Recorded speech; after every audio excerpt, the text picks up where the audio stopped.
Praise the Lord. கர்த்தரும் உலக இரட்சகரும் ஆகிய ஆண்டவராகிய இயேசு கிறிஸ்துவின் இனிதான நாமத்தினாலே உங்கள் யாவரையும் அன்போடு வாழ்த்துகிறேன். ஒரு புதிய நாளை தேவன் நம்முடைய வாழ்க்கையிலே கிருபையாய் கொடுத்திருக்கிறார். ஒவ்வொரு நாட்களையும் அவர் நமக்கு ஆசீர்வாதமாக கொடுத்து அவருடைய கிருபையினாலே நம்மை தாங்குகிற தேவனாகவும் நடத்துகிற தேவனாகவும் காணப்படுகிறார். நிச்சயமாய் இந்த நாளையும் அவர் நமக்கு ஆசீர்வாதமாய் மாற்றி கொடுப்பார். இந்த நாளுக்குரிய தேவனுடைய வார்த்தையை உங்களுக்காய் நான் வாசிக்கிறேன். எபிரேயர் 12ஆம் அதிகாரம் 1ஆம் வசனம். எபிரேயர் 12ஆம் அதிகாரம் 1ஆம் வசனம். ஆகையால் மேகம் போன்ற இத்தனை திரளான சாட்சிகள் நம்மை சூழ்ந்து கொண்டிருக்க பாரமான யாவற்றையும் நம்மை சுற்றி நெருங்கி நிற்கிற பாவத்தையும் தள்ளிவிட்டு விசுவாசத்தை துவங்குகிறவரும் முடிக்கிறவருமாய் இருக்கிற இயேசுவை நோக்கி நமக்கு நியமித்திருக்கிற ஓட்டத்தில் பொறுமையோடு ஓடக்கடவோம். எனக்கன்பான தெய்வ பிள்ளைகளே, இங்கே அருமையான ஒரு வார்த்தையை நாம் பார்க்கிறோம். தள்ளிவிட்டு என்பதாக. இந்த உலகத்தில் வாழ்கிற ஒவ்வொரு மனிதர்களும் தங்களுடைய வாழ்க்கையிலே சில காரியங்களை தள்ளிவிடாதபடிக்கு தங்களுடைய வாழ்க்கையின் பாதைகளை நடத்தி கொண்டே செல்லுவார்கள். பலவிதமான தோல்விகளை சந்திப்பவர்களாகவும் காணப்படுவார்கள். வெற்றியை காண முடியாத நிலையிலே இருப்பார்கள். அது மாத்திரமல்ல, இந்த தள்ளிவிடுகிற காரியத்தை தள்ளிவிடாமல் இருக்கும்போது ஒவ்வொரு நாளும் பலவிதமான பிரச்சனைகளை சந்திப்பவர்களாகவும் காணப்படுவார்கள். ஆனால் இந்த நாளிலே வேதம் எதையெல்லாம் தள்ளிவிட வேண்டும் என்று சொல்லி இந்த நாளிலே நமக்கு கற்றுக் கொடுக்கிறது. ஒரு சில காரியங்களை இந்த நாளிலே நாம் சிந்திக்க போகிறோம். முதலாவதாக எதை தள்ளிவிட வேண்டும் என்று சொல்லி பார்க்கும்போது வேதம் சொல்கிறது.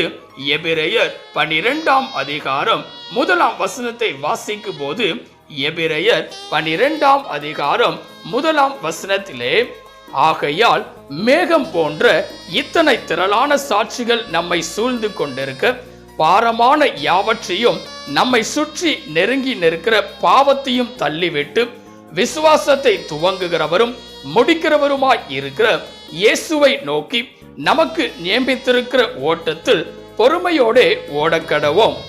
இங்கே பார்க்கும் போது முதலாவதாக எதை நாம் தள்ளிவிட வேண்டும் என்று சொல்லி பார்க்கும்போது இங்கே வேதவசனம் சொல்லுகிறது, பாரமான யாவற்றையும், அது மாத்திரமல்ல நம்மை சுற்றிலும் நெருங்கி இருக்கிற பாவத்தையும் என்பதாக.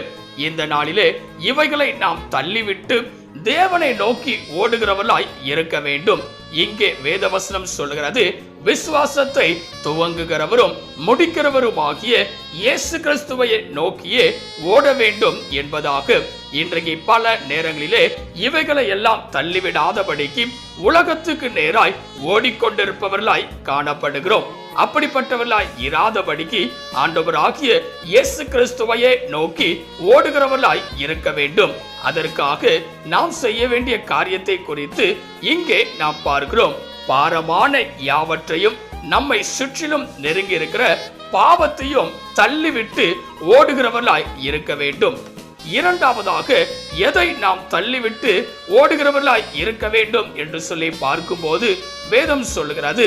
ரோமர் 13ஆம் அதிகாரம் 12ஆம் வசனத்தை வாசிக்கும் போது ரோமர் 13ஆம் அதிகாரம் 12ஆம் வசனத்திலே, இரவு சென்று போயிற்று, பகல் சமீபமாயிற்று, ஆகையால் அந்தகாரத்தின் கிரியைகளை நாம் தள்ளிவிட்டு ஒளியின் ஆயுதங்களை தரித்து கொள்ள கடவோம். இங்கே பார்க்கும்போது இரண்டாவதாக வேதம் சொல்லுகிறது, அந்தகாரத்தின் கிரியைகளை தள்ளிவிட்டு ஒளியின் ஆயுதங்களை தரித்து கொள்ளுகிறவர்களாய் இருக்க வேண்டும் என்பதாக. இந்த நாளிலே நம்முடைய வாழ்க்கையிலும் கூட நம்மை சுற்றிலும் அந்தகாரத்தின் கிரியைகள் காணப்படலாம். அவைகளுக்கு நேராய் ஓடிவிடாதபடிக்கு அதை தள்ளிவிட்டு ஒளியின் ஆயுதங்களை தரித்து கொள்ளுகிறவர்களாய் இருக்க வேண்டும். வேத வசனத்தை ஏந்துகிறவர்களாய் இருக்க வேண்டும். செபிக்கிறவர்களாய் காணப்பட வேண்டும். இவைகளை எல்லாம் தரித்து கொண்டிருப்பவர்களாய் இருக்கும் போது அந்த காலத்தின் கிரியையானது நம்மை நெருங்காதபடி இருக்கும். இந்த நாளிலே இரண்டாவதாக அந்தகாரத்தின் கிரியைகளை தள்ளிவிடுகிறவர்களாய் நாம் இருக்க வேண்டும். இவைகளை நாம் செய்கிறோமா என்று சொல்லி இந்த நாளிலே நாம் சிந்தித்து பார்க்க வேண்டும். மூன்றாவதாக எதை தள்ளிவிட வேண்டும் என்று சொல்லி பார்க்கும்போது வேதம் சொல்லுகிறது, எசேக்கியேல் 20ஆம் அதிகாரம் 7ஆம் வசனத்தை வாசிக்கும் போது, எசேக்கியேல் 20ஆம் அதிகாரம் 7ஆம் வசனத்திலே, உங்களில் அவரவர் தங்கள் கண்களால் நோக்கின அருவருப்புகளை தள்ளிவிட்டு எகிப்தின் நரகலான விக்கிரகங்களால் உங்களை தீட்டுப்படுத்தாதிருப்பீர்களாக. உங்கள் தேவனாகிய கர்த்தர் நான் என்று அவர்களோடு சொன்னேன். இங்கே பார்க்கும்போது மூன்றாவதாக எதை நாம் தள்ளிவிட வேண்டும் என்று சொல்லி பார்க்கும்போது வேதம் சொல்கிறது, அருவருப்புகளை தள்ளிவிட வேண்டும். ஆம் பிரியமானவர்களே, இந்த உலகத்திலே பலவிதமான அசுசியான காரியங்கள், அருவருப்பான காரியங்கள் காணப்படுகிறது. ஒருவேளை அது நம்மை சுற்றிலும் கூட தோன்றலாம். ஆனால் அதையெல்லாம் தள்ளிவிட்டு ஓடுகிறவர்களாய் இருக்க வேண்டும். அப்படி நாம் செய்வோமே என்றால் கர்த்தர் நம்முடைய வாழ்க்கையிலே ஆசீர்வாதத்தை தருகிறவராய் காணப்படுவார். இன்றைக்கு பல நேரங்களிலே அருவருப்புகளை தள்ளிவிடாதபடி இருக்கும் போது பல ஆசீர்வாதங்களை இழந்தவர்களாக நாம் காணப்படுகிறோம். இங்கே வேதவசனம் சொல்கிறது, அருவருப்புகளை தள்ளிவிட வேண்டும் என்பதாக. இந்த காலவேளையிலே இதை கேட்டுக்கொண்டிருக்கிற எனக்கன்பான தேவ பிள்ளைகளே, எதையெல்லாம் தள்ளிவிட வேண்டும் என்று சொல்லி இந்த நாளிலே நாம் சிந்தித்திருக்கிறோம். முதலாவதாக பாரமான யாவற்றையும், நம்மை சுற்றிலும் நெருங்கி இருக்கிற பாவத்தையும் தள்ளிவிட்டு இயேசுவுக்கு நேராய் ஓடுகிறவர்களாய் இருக்க வேண்டும். இரண்டாவதாக அந்தகாரத்தின் கிரியைகளை தள்ளிவிட்டு ஒளியின் ஆயுதங்களை தரித்துக் கொள்கிறவர்களாய் இருக்க வேண்டும். மூன்றாவதாக அருவருப்புகளை தள்ளிவிட்டு இயேசுவுக்கு நேராய் கடந்து வருகிறவர்களாய் இருக்க வேண்டும். இவைகளை எல்லாம் நாம் செய்து தேவையில்லாத காரியங்களை தள்ளிவிடுகிறவர்களாய் இருக்கும் போது கர்த்தர் நம்முடைய வாழ்க்கையிலே பெரிய காரியங்களை செய்கிறவராய் காணப்படுவார். தேவனுடைய கரத்திலே உங்களை அர்ப்பணிப்பீர்களா? செபிக்கலாம். கிருபையும் இரக்கமும் நிறைந்த எங்கள் அன்பின் பிதாவே, இந்த ஆசீர்வதிக்கப்பட்டதான நல்ல காலை வேளைக்காய் நன்றியோடு உம்மை துதிக்கிறோம், உம்மை ஸ்தோத்தரிக்கிறோம்.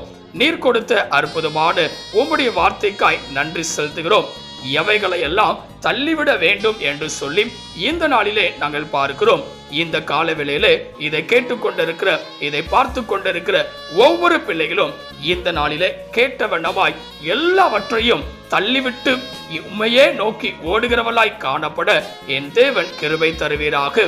நீரே பெரிய காரியங்களை செய்வீராக. நீர் மாத்திரம் மகிமைப்படுவீராக. இயேசுவின் நாமத்தில் ஜெபிக்கிறோம் எங்கள் ஜீவனுள்ள நல்ல பிதாவே, ஆமென். கர்த்தர் தாமே இந்த வார்த்தையின் மூலமாய் உங்களை ஆசீர்வதித்து தள்ளிவிட வேண்டிய காரியங்களை தள்ளிவிடுகிறவர்களாய் நீங்கள் இருக்கும் போது உங்கள் வாழ்க்கையிலே அரிதான காரியங்களை செய்கிற தேவனாய் அவர் காணப்படுவாராக. ஆமென். God bless you.